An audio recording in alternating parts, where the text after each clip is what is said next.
massive tariffs on steel and aluminium in a move that cost firms in the bloc billions of pounds.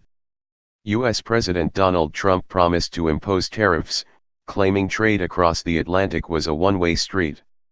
The EU had demanded a permanent exemption from the tariffs following a temporary one being granted in April, but the plea has been rejected by U.S. Commerce Secretary Wilbur Ross.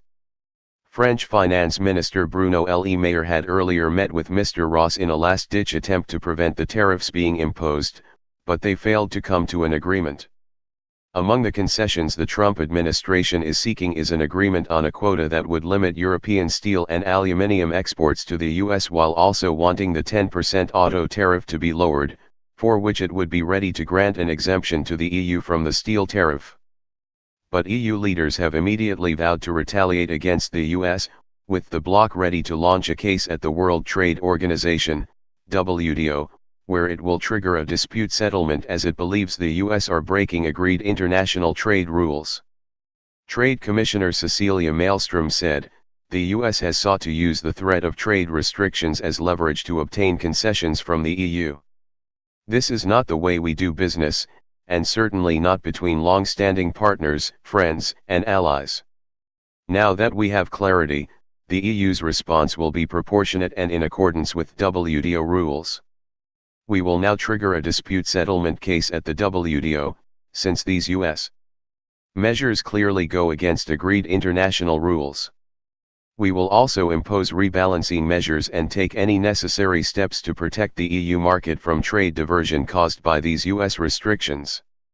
European Commission President Jean-Claude Juncker echoed his counterpart's vow and promised the EU will impose immediate counterbalancing measures against the US. Speaking in Brussels, he said, "This is a bad day for world trade, so we will immediately introduce a settlement dispute with the WTO and will announce counterbalancing measures in the coming hours. It is totally unacceptable that a country is imposing unilateral measures when it comes to world trade." Manfred Weber, the European Parliament centre-right leader and ally of German Chancellor Angela Merkel, wrote on Twitter that the EU would also be reacting strongly. He said, "We will have no choice but to defend European industry, jobs, and interests.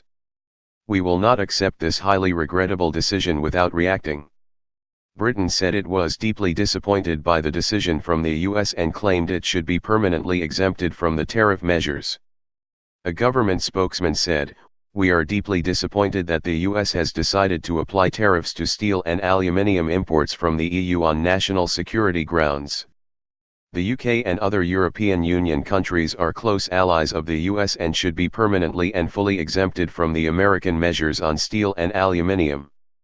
The CBI's international director Ben Digby called President Trump's measures deeply concerning for firms in the UK, for close trading partners and across supply chains. He said, "There are no winners in a trade war, which will damage prosperity on both sides of the Atlantic. These tariffs could lead to a protectionist domino effect, damaging firms, employees and consumers in the US, UK and many other trading partners." Labour spokeswoman on steel Gil Furnace described the tariff announcement as a catastrophic blow to the sector and steel workers across the country, also hitting out at the way the situation has been handled by Prime Minister Theresa May and her government. The Sheffield Brightside MP said, "Theresa May and her government have approached the ongoing crisis with utter complacency and have proved too feeble to stand up to Trump when it was most needed. They have let our steel workers down." UK Steel Director Gareth Stace claimed the new tariffs will cause damage not only to the UK steel sector, but also the US economy. He added, "President Trump had already loaded the gun today and we know that the US administration has unfortunately fired it and potentially started a damaging trade war. With some $500 million of steel exported from the UK to US last year, UK steel producers are going to be hit hard."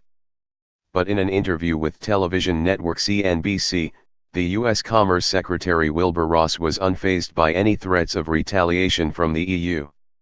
Speaking from Paris after announcing the US was proceeding with metals tariffs on the EU, he said any retaliation from European nations or any other countries are unlikely to have much impact on the US economy.